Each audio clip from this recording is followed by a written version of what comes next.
There are still people in Claremore going on a week and a half without any power. Tonight, 2 News Oklahoma's Stef Manchen talks with one who's finding new ways to cope.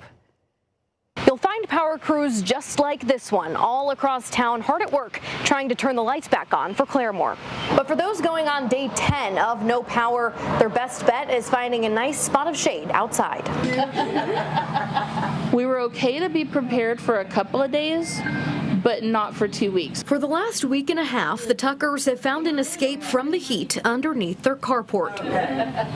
They tell me it's cooler to sit out here with a nice breeze than it is inside their home without a working air conditioner. Thankfully, you've only got a couple of hours of inside that you have to worry about because the rest of the time you just spend out here in the shade. As they gather around the table, passing the time by playing games in good company, the Tuckers say the last 10 days have been far from easy. It was definitely stressful at first. I spent a lot of time last week crying over it. But now they're leaning into it. While it's been uncomfortable, Samantha says her family is doing okay, because she knows some neighbors are dealing with much bigger losses.